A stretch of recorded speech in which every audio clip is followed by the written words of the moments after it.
No outro vídeo, nós falamos um pouco, né, sobre a questão da insubordinação do homem contra Deus, um ato de rebelião em construir a torre chamada Torre de Babel. E agora nós vamos ver que Deus, ele diz assim: eia, desçamos e confundamos ali a sua língua. Esse plural, desçamos e confundamos a sua língua, nos dá uma impressão de diálogo entre o Pai, o Filho e o Espírito Santo. Eles conversaram entre si, né, e disseram: vamos confundir a língua do homem, vamos fazer com que cada um fale ali uma língua. E cada um, imagine aí, né, cada qual começou a falar na sua língua. Cada um que falava a língua igual, da mesma forma, né, vamos supor o português, todos se uniram e foram para um lado, formando assim uma nação com a sua língua. Aquele que falava, por exemplo, inglês, se reuniram todos e foram para outro lugar, formando uma nação e a sua língua. Então foi uma forma com que Deus encontrou para que os homens cumprissem a sua palavra e se espalhassem sobre a terra.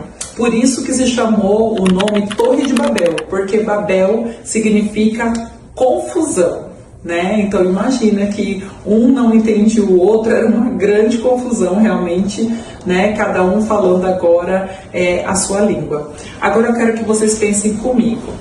Se hoje em dia nós já passamos por tantos problemas, com tantas coisas nas fronteiras, né, sendo que cada um fala a sua língua. Então a gente já vê muitos problemas em relação a pessoas indo para outros lugares, outros países, para fazer coisas erradas, coisas que não devem, né? Você já imaginou todos os homens tendo a mesma língua, não tendo restrição nenhuma, não tendo fronteira, não tendo barreira, o que os homens seriam capazes de fazer? Na minha opinião, eu acho que a humanidade nem existiria mais, né? Porque o homem, ele mesmo com as barreiras que Deus colocou, mesmo com as dificuldades, ele sempre está tentando fazer alguma coisa de mal.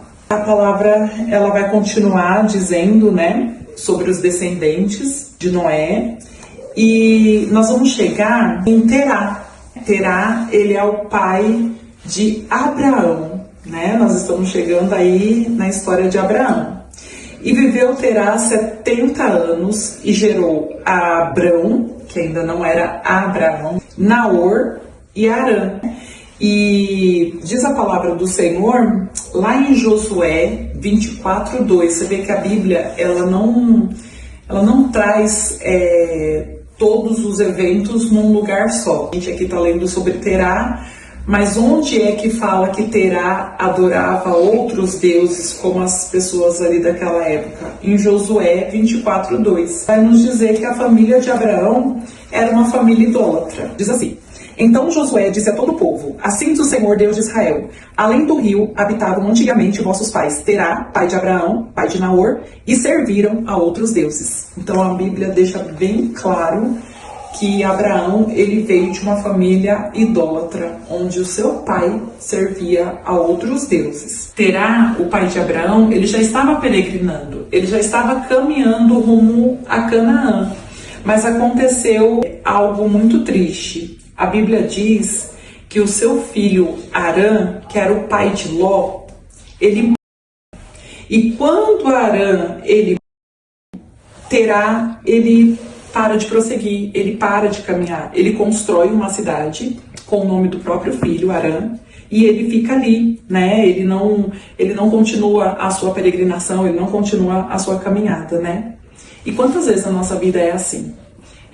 Nós estamos caminhando rumo àquilo que Deus quer para a nossa vida, aquilo que o Senhor nos pediu, aquilo que o Senhor colocou no nosso coração, e acontece alguma coisa que nos entristece, algum trauma, algo que nós passamos, e aí nós paramos aquilo que o Senhor colocou no nosso coração, paramos o chamado de Deus na nossa vida, construímos uma cidade para essa nossa dor, construímos ali um lugar onde a gente fica ali sofrendo, onde a gente fica ali chorando, e não damos continuidade àquilo que Deus tem nas nossas vidas. Então, eu quero finalizar esse vídeo dizendo para você que está me ouvindo, se você está passando por uma situação, talvez de luto como de Terá, né, que perdeu seu filho, talvez você perdeu seu esposo, talvez você perdeu um ente querido, talvez você perdeu um emprego, eu não sei qual foi a sua perda, mas a palavra do Senhor para você é que você não pare como fez Terá, mas que você continue aquilo que Deus colocou no seu coração, aquilo que Deus colocou na sua vida,